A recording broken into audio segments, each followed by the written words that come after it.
Hi, I'm Russell Cameron Thomas.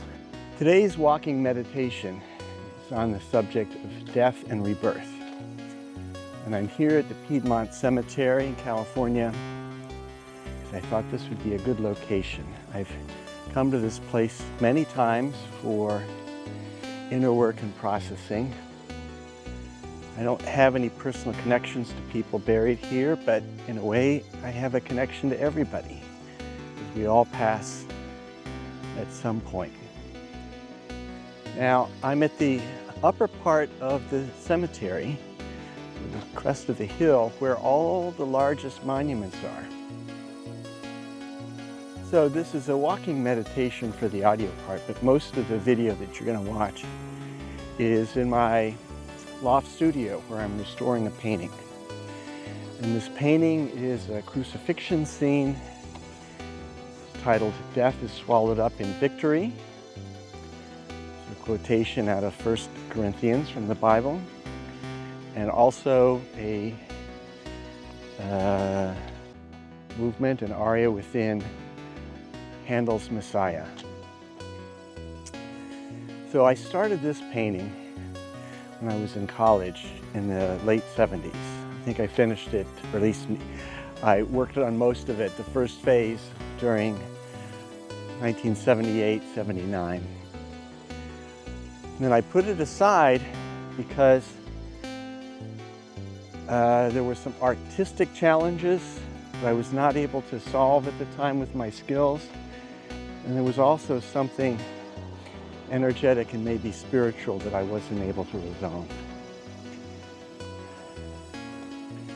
So I'm going to talk about this painting, and you'll see it as I go through the restoration process. But I want to emphasize here that this theme of death and rebirth features in many, if not most cultures, many, if not most religions.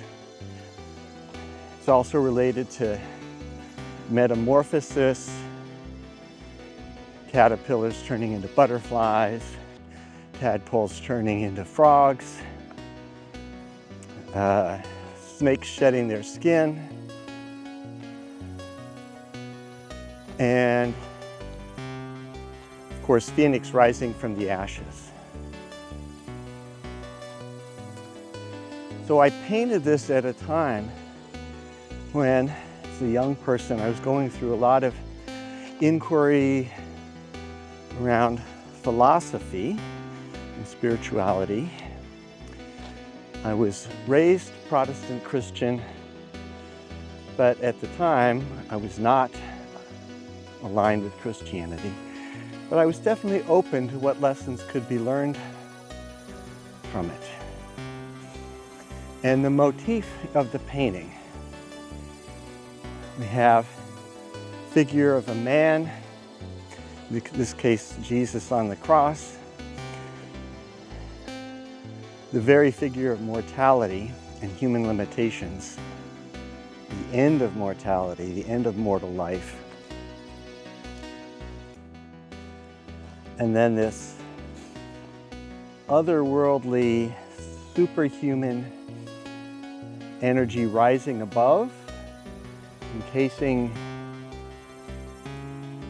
the human figure in a shaft of light or shaft of energy, but in this muscular, arms outstretched, V for victory posture. So this motif had been with me for a couple years, and then it came back to me when I was considering what could be learned from Christianity and various aspects of it, including crucifixion and resurrection.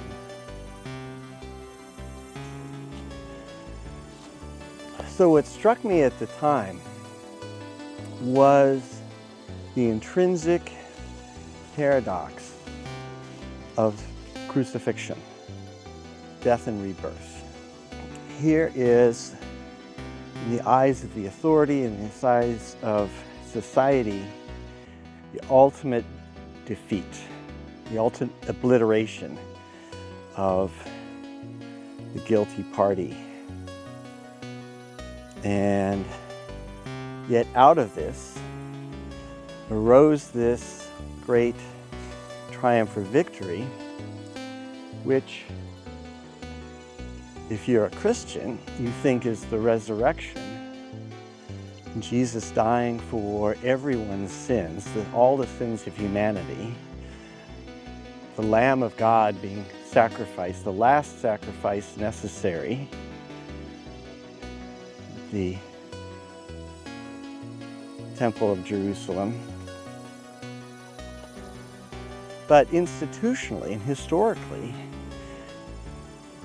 the Orthodox view, the Catholic view of Christianity became centered on this defeat, this death of Christ on the cross. And it gave rise to one of the three dominant religions in all world history. So socially and institutionally, I'd say that represents a victory. Those who were trying to obliterate Jesus and the Jesus movement had the opposite effect. So I was really interested in that paradox, and the phrase "death is swallowed up in victory" is intended to point to that paradox. So in this walking meditation, I'm going to talk some about what comes up for me. This is not intended to be preaching to anybody.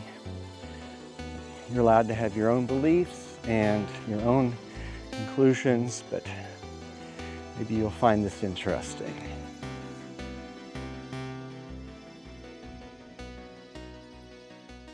Now, I'll just say, here's some more context for what's going on with this video. I've got a very close friend and advisor who is going through surgery for breast cancer. She's having a double mastectomy and reconstructive surgery.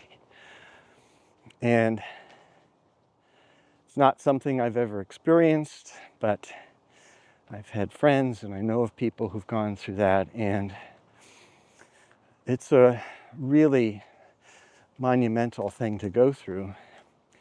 Anytime that you have to have parts of your body removed that you have some identity with and some connection to. And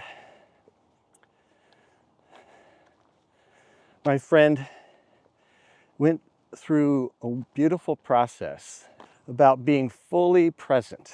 And this is what I want to emphasize: fully present with all the emotions and all the ramifications and all the possibilities of this death and release.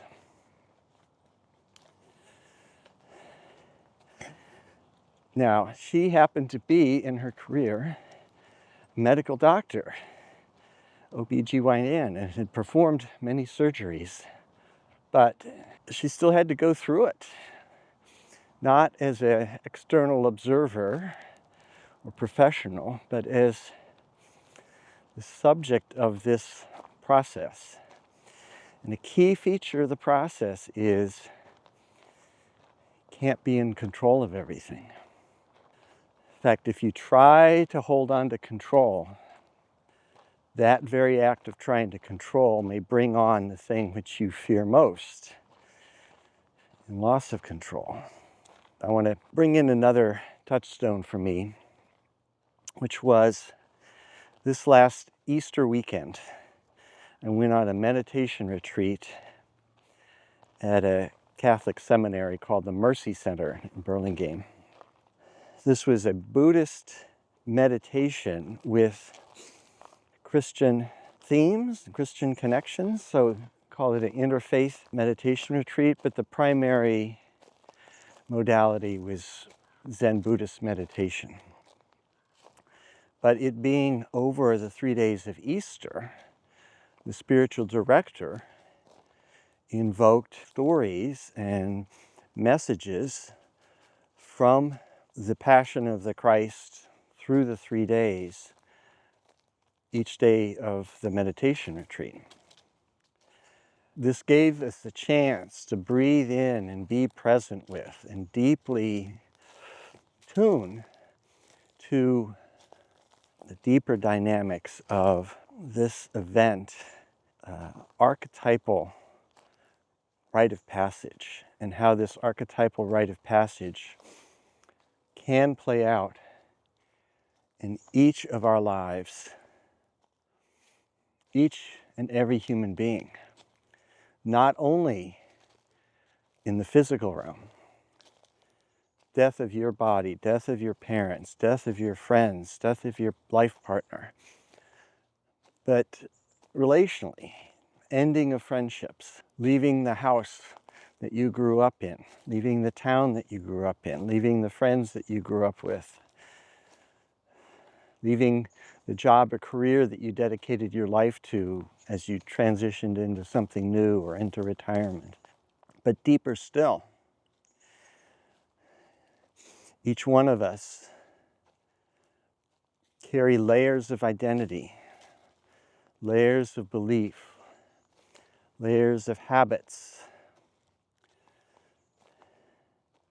that serve us in a way, serve us for a while, but they too have their time of passing, where they're no longer of service, where the burden of them exceeds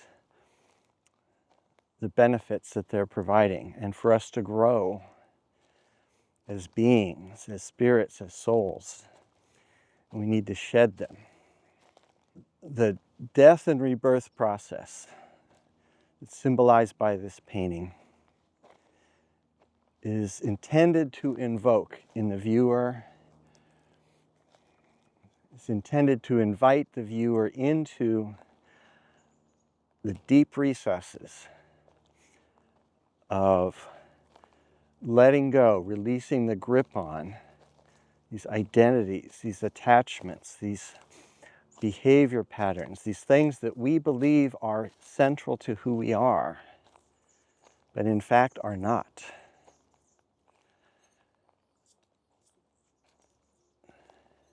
And then we have to go through this period of radical uncertainty where we don't know what's going to happen next, and a whole universe of possibilities open up, including the most frightful and dreadful possibilities. And then out the other side, if we're able to be through the process, comes a rebirth. And the key thing is, we can't know ahead of time what that rebirth is.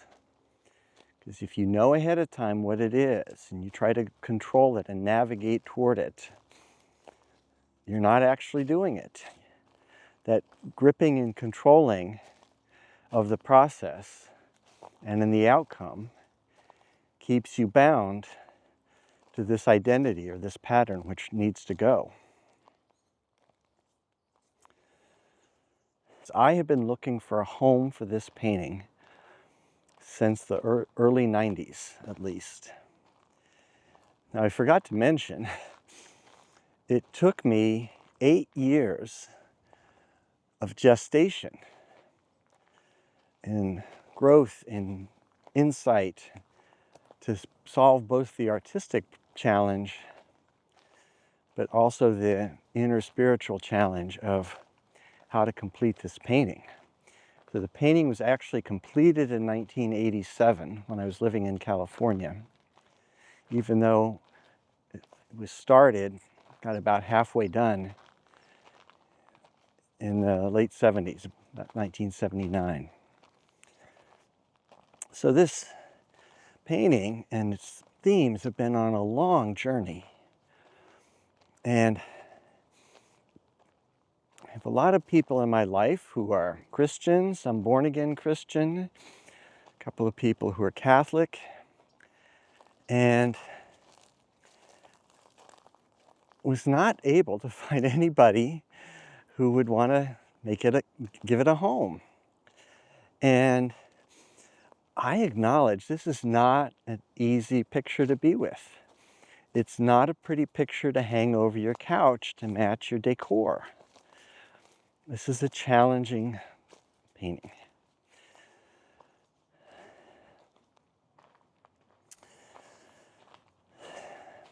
Okay, now I want to share some insights that I've developed along the way, creating this painting, living with it, seeking to find a home for it, and finally now restoring it so that it can be in full glory, this new home. So let's first talk about death of identity, or death of persona or patterns. In the Buddhist philosophy, and actually in many other philosophies, the key recognition is we humans suffer because we develop attachments to who we think we are. So you could call these ego attachments, but it's really more than ego attachment. People cling vigorously onto this notion of this is me. If I lose this, I will be obliterated. I will be gone. And that's the worst thing in the world. I'm not going to spend a lot of time enumerating all the ways this shows up. But in my own life, it shows up in certain behavior patterns, in certain comfort zones, and ways of viewing myself, and ways of positioning myself with other people. And a lot of it's unconscious, but it all has the flavor of this is who I am. This is who I am. The question is, what happens when this I, this who I am, goes away, is lost, is killed, dies, is obliterated? The grasping part of us freaks out. Worst thing in the world. The crime of Jesus, Jesus of Nazareth, as he was referred in the proceedings. He was tried in two places. First, the Jewish authorities, the Sadducees and Pharisees. Second, in front of the Roman authorities in the form of Pontius Pilate.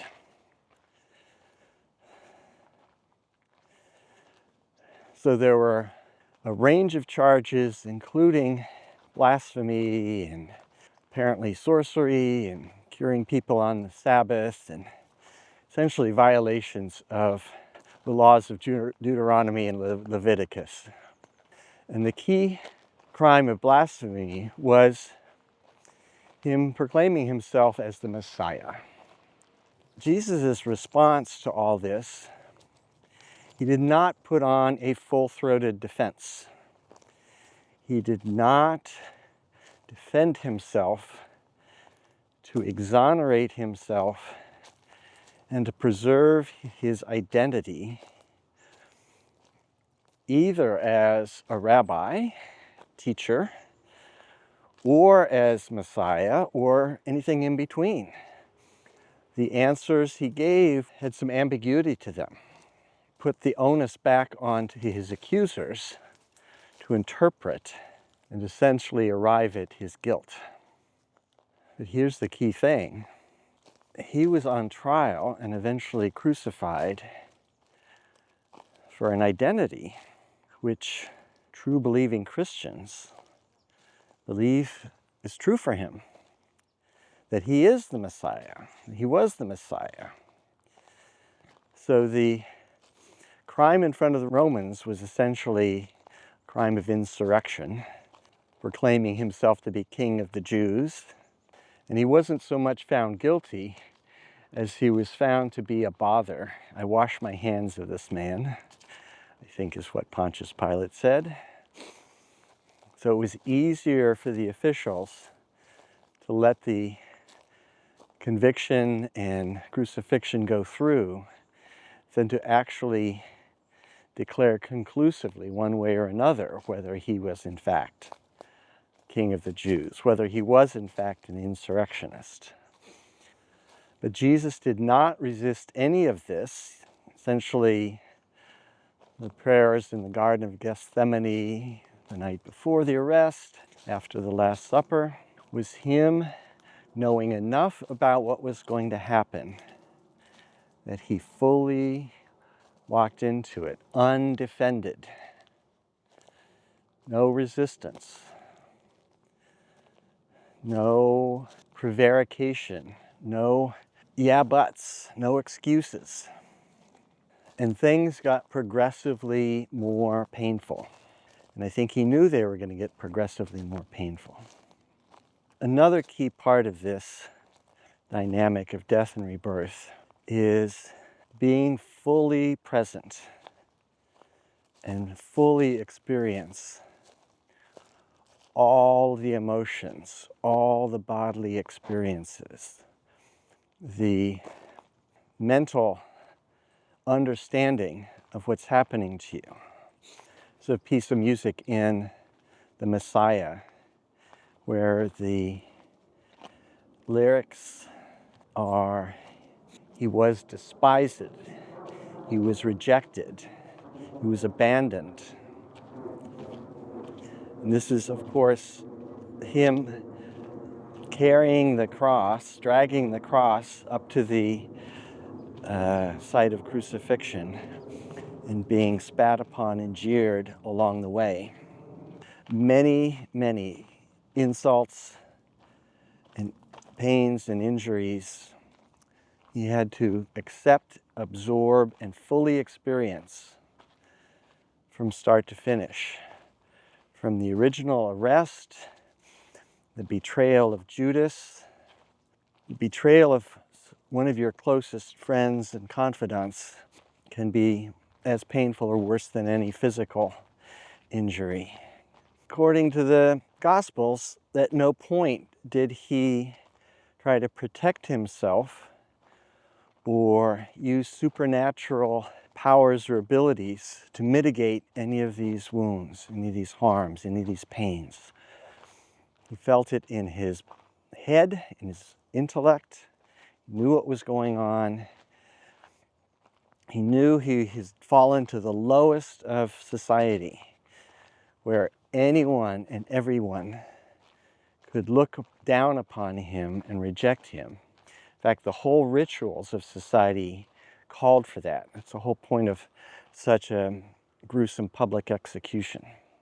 The crown of thorns and the humiliation and the stinging pain of that didn't tear it off, didn't try to mitigate it, just fully absorbed it. Now, there's a key dynamic here where my view may differ from a lot of card-carrying Christians. And I asked the spiritual director this: did Jesus know everything that was going to happen? Did he know everything that was going to unfold in the crucifixion, in the burial, in the tomb afterward, in the resurrection? She wasn't sure. She didn't know. I think the answer is he did not know. I think not knowing, what I'll call radical uncertainty, is essential to the process. Now, I know it comforts a lot of people to believe that some all-knowing being is in complete control of everything, and there is no randomness, and everything is done with the good of the plan in mind. I don't hold that view. I believe in the essential necessity of radical uncertainty. the inability to calculate the odds, the coming apart of all the chains of cause and effect and logic that would have us know how things are going to unfold, or even guess how things are going to unfold.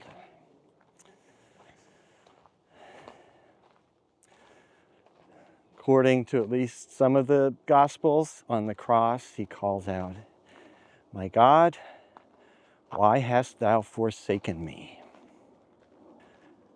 Pretty powerful in the midst of all this, and supports the proposition that Jesus did not know what was going to happen, and he had to cope with the unfolding of events and the awfulness, and he had to go through that point, that period of all was lost. "Why hast thou forsaken me?" is the last cry, the last plea for help from the one resource that his identity was holding on to as a rescue. I'm going to endure all this, but somehow God the Father is going to save me out of this. I only have to endure so far. I don't have to let this go completely. I'm going to make it through because God the Father is going to save me. But no, at that moment, he had to completely let go. In the painting, I tried to paint the dying Jesus as barely more than a skeleton, completely drained of life, to represent the complete death, the complete obliteration, complete release of the living Jesus, Jesus of Nazareth, Jesus, Son of Man, who was leader of apostles, building a community, healing people, a force of reform within the Jewish community. All that was gone now, and he had to release all of it. Now, at this year's meditation retreat on Saturday, I think that was one of the most interesting and fruitful days of meditation and contemplation, because the spiritual director, her talk was about the experiences of Jesus in the tomb. Not to get too caught up in the details of how it's reported in the Gospels. The report is he descended into the earth, he descended into hell, he contended with demons or some such. Here's what I take out of that. This was his release into radical uncertainty. I am completely releasing control. I am completely falling into this maelstrom of possibilities. Every imaginable good possibility, every imaginable bad possibility, and an infinite number of possibilities that nobody's ever imagined.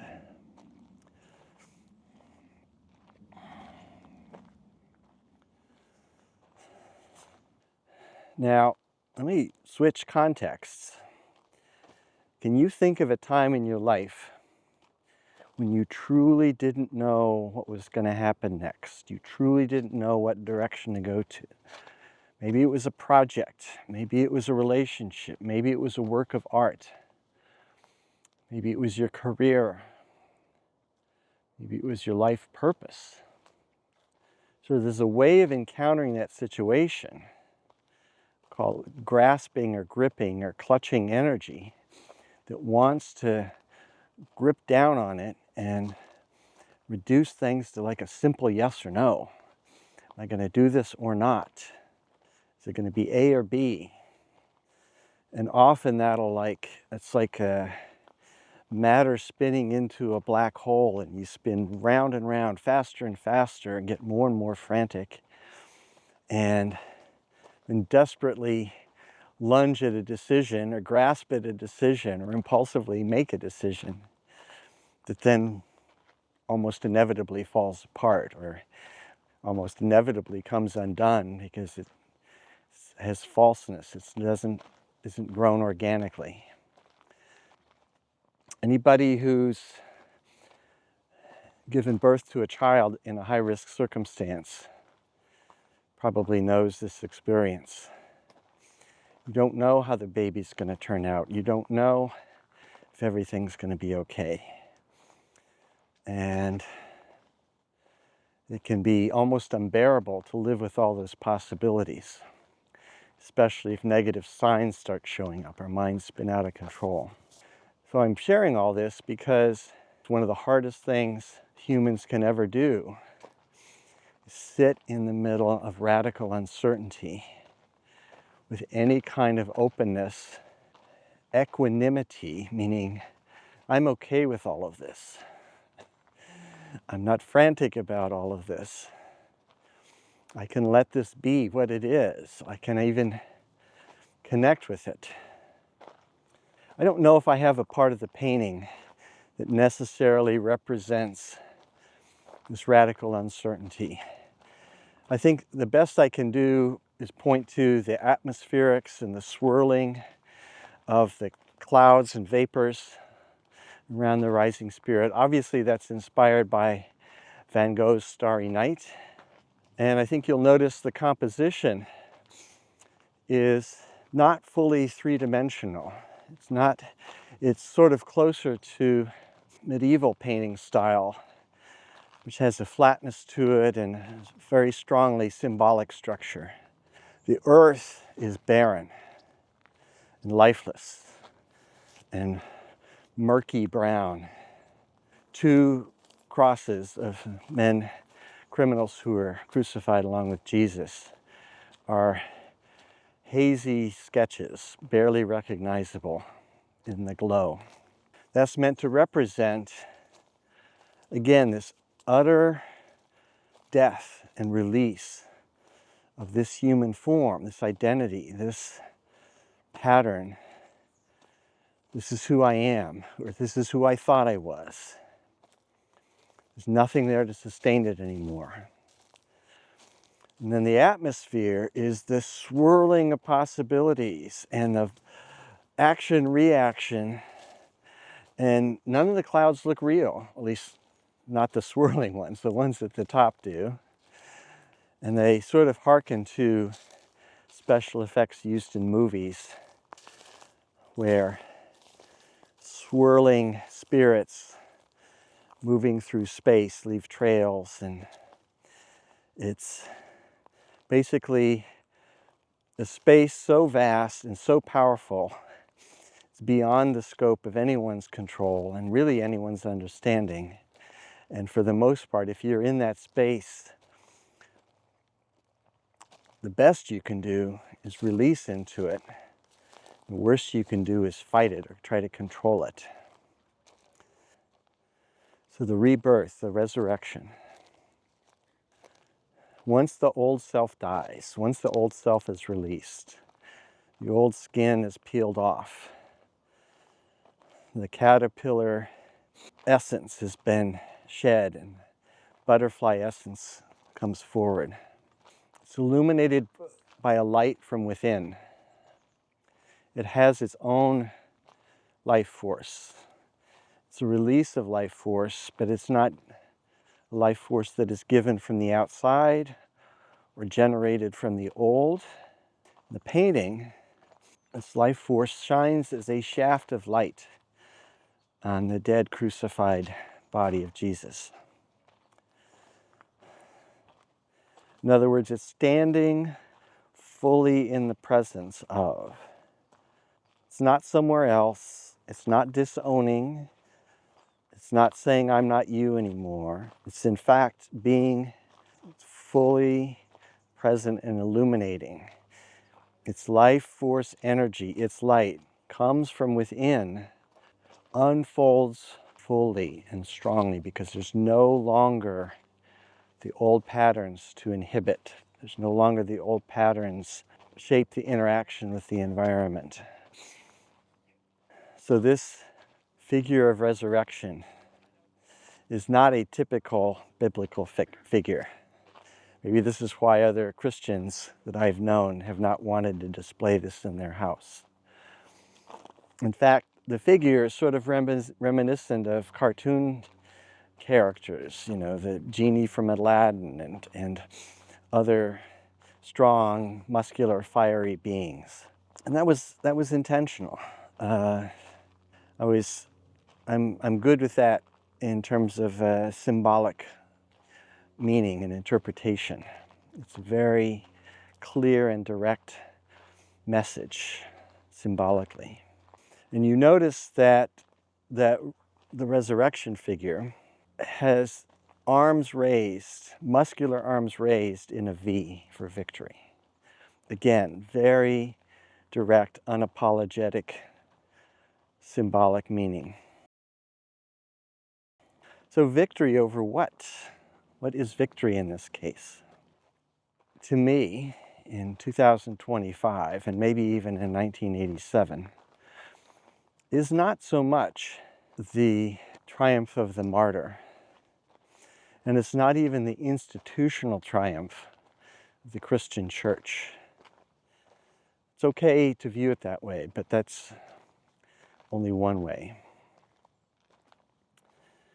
I think what this victory means to me is an unleashing of inner potential and inner dynamics.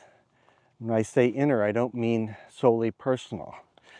I mean relational and interconnected with the world and society, because that's a vital part of it.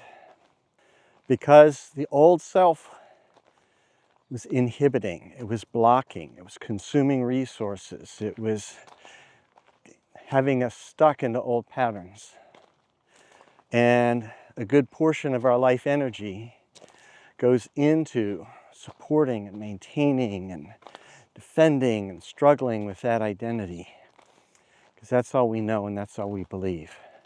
So what happens if we can release and let fully die all those inhibiting factors, all that battles that we fought to protect ourselves? We no longer need to protect that because it's gone. And we allow ourselves to surrender into and release into radical uncertainty, which includes possibilities of our worst fears, even things beyond our imagination, but also our best possibilities, even beyond our imagination. What flows out the other side? Could it be something completely vigorous, completely self-propelled, like an acorn sprouting into a sapling, growing into an oak tree? Who knows what seeds we have inside of us? Let the vigorous patterns unfold. So you notice that the resurrection figure is not blown around by or influenced by the swirling low-level clouds. They sort of swirl around it and uplift it. So there's a harmony, a deep harmony between the resurrection figure, this muscular figure of light.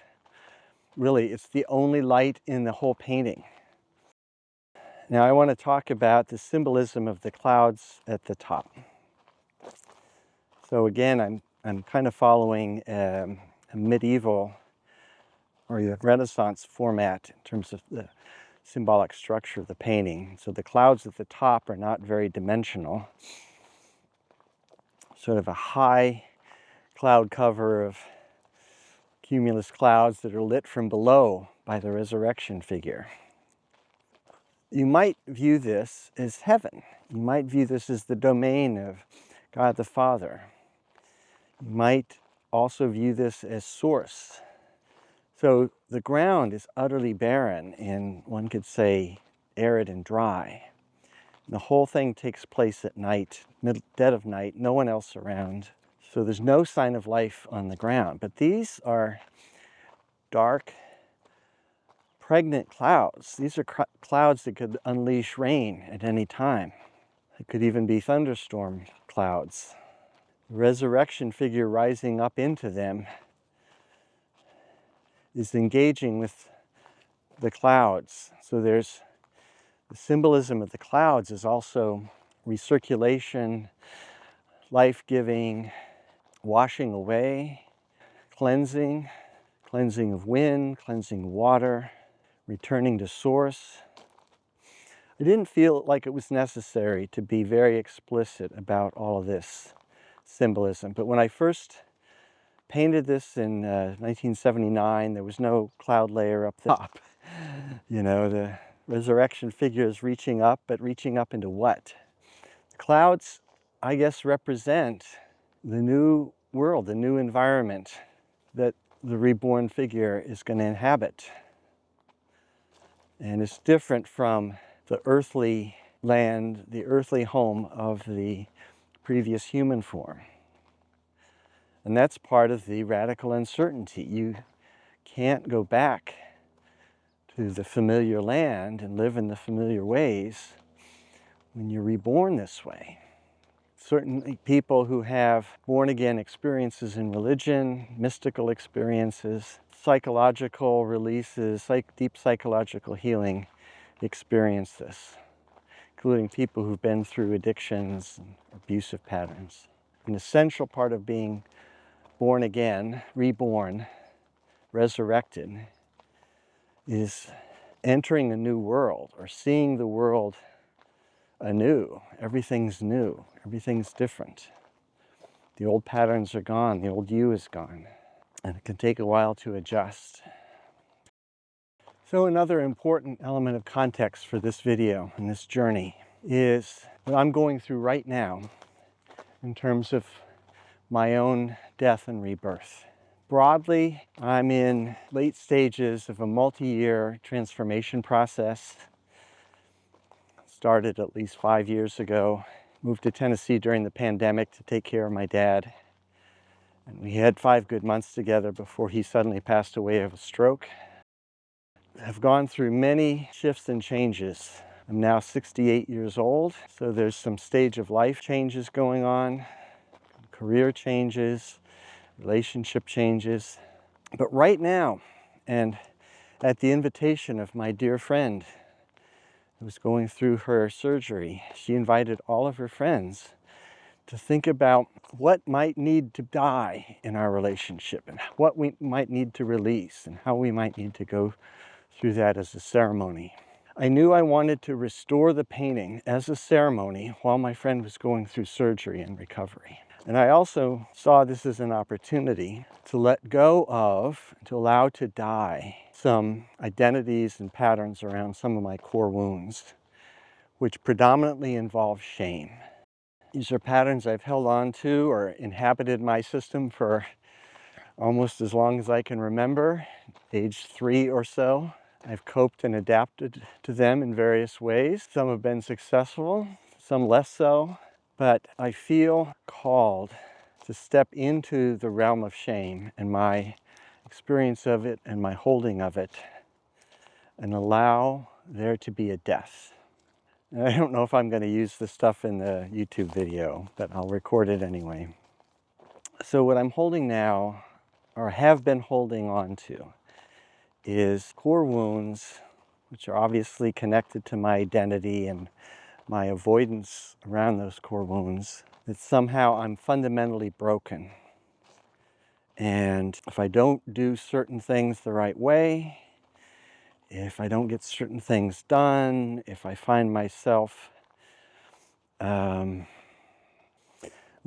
the way I'd explain it if I was 3.5 was, if I misbehaved, even in little ways, then the full wrath of my parents, especially my mother, who was essentially like God at the time, could come down on me. The effect of, and maybe the goal of, annihilating me. So annihilating any resistance, shaming me so hard that whatever the offense was, it would never happen again. Making clear that my feelings and my needs didn't matter at all. In fact, to the degree that I got upset, this was even more reason for her to unleash her wrath and punishment upon me or my brothers, especially my older brother. This was a pattern of abuse. It had super powerful effect. Whenever in my mind I thought I was misbehaving. So misbehaving was, I didn't do my homework, or I didn't complete some school requirement, or I forgot to pay a bill, or any number of things, usually administrative, involving some rule system that I didn't necessarily agree to or like or found onerous. Not from a logical standpoint, believe me, but just from a childlike irritation perspective. So there would be some initial behavior that was sort of misbehaving, kind of neglectful often, not very conscious. But then my reaction to it would be very harsh, my internal critic. And then even before I could think, it would be this part of me that pushed it away as hard as I could, pushed it out of my mind, pushed it out of my awareness, pushed it out of my physical awareness. And of course, that reaction, I'm trying to avoid that harsh judging criticism, made things worse, because it would come back, the things wouldn't go away. Or even if that one thing did go away, something else would come along. And I developed rationalizations for this and beliefs about myself and the way the world should work, what I was justified in doing. So I'm speaking now into my teens and to my early 20s. Some level I knew this wasn't working. Actually, I knew on a lot of levels it wasn't working, but I couldn't get out of the bind and out of the patterns. And I tried to think my way out of it mostly. Did not have access to my body and to my emotions effectively. Did not feel like I had any support system to really talk about it, because if I would talk to anybody about it and be fully open about what was happening and what I was doing, I felt ridiculous, and I felt like I should be shamed, I should be laughed at, because what I'm doing is so stupid. So here's the capable, smart, mature part of me despising this other part of me. They're not working together. In fact, they're working at opposite purposes. I didn't have access to any way to resolve that, and it's played out in different ways over time and became ingrained patterns. Some things I got a grip on and established new behavior patterns. But even to the last few years, even to as recently as this year, some of those patterns were still there. And I found myself in a pattern of behavior which didn't feel good, and I thought was a way of coping with my internal stress, but wasn't. It kind of made things worse and led to ultimate humiliation, ending of a relationship, economic dislocation. And I caused it myself and felt really awful about it. I had a hard time believing, and still have a hard time believing, anybody could support me through this, anybody could love me through this, because it seems so unlovable. So go back to that 3.5-year-old who got spanked for not being able to stop crying.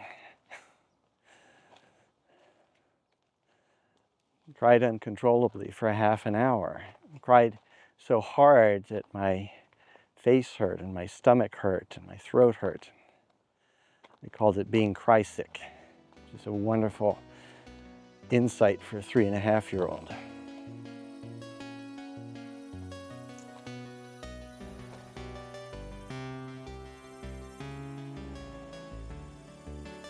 So, what needs to die here? Is it the shamed being, the part of me that feels on the verge of oblivion, feels unloved and unlovable?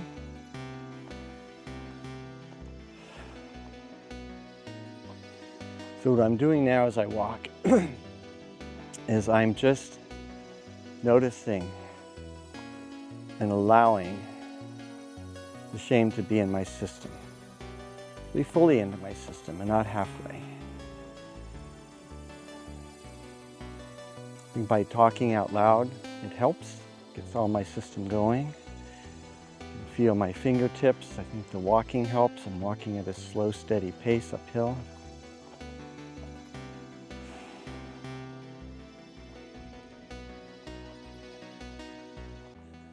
Recently, I've told a few people about all of this and allowed myself to be ridiculed and rejected and even more fully shamed. And it's been a mixed experience.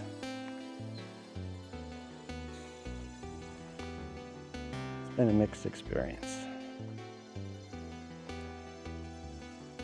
And that's useful because nobody from the outside, be they professional or be they intimate friend or partner,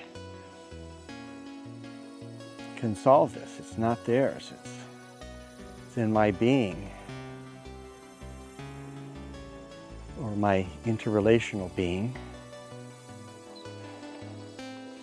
Well, they're participating in it, but they don't take it on or fix it or make it go away.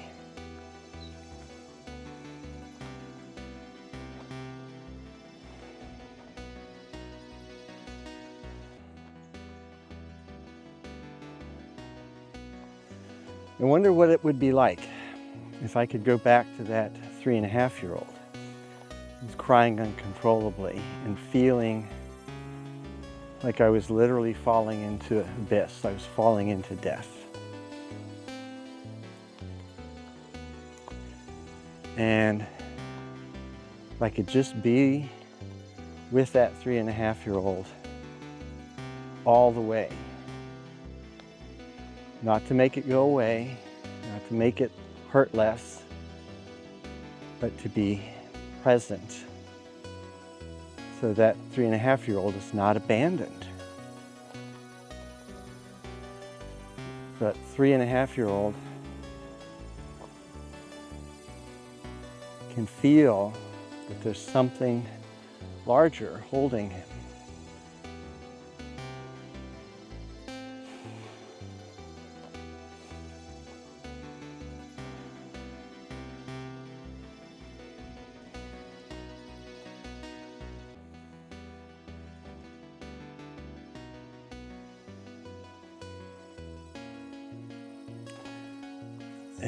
That 3.5-year-old, in his own way, absolutely said, "Why hast thou forsaken me?"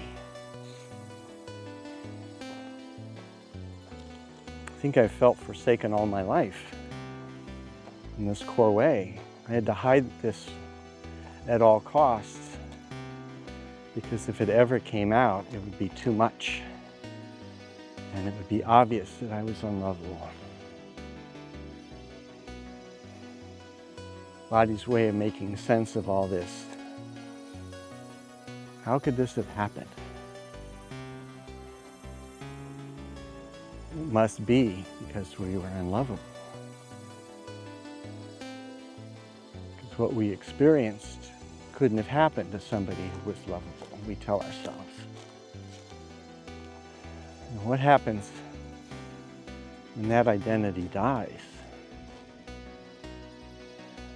What does death even mean to that identity?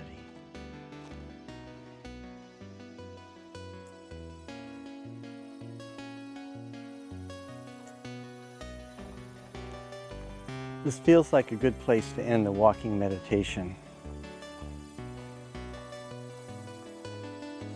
It may seem like I've left you on a cliffhanger, but in a way that seems appropriate.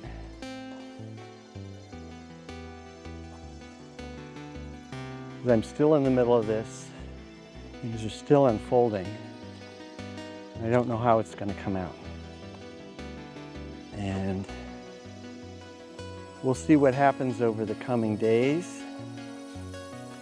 And I'll do another video that talks about the new home for the painting and that whole process and what it means. But I hope this meditation has been helpful for you. Thanks for everybody staying to the end.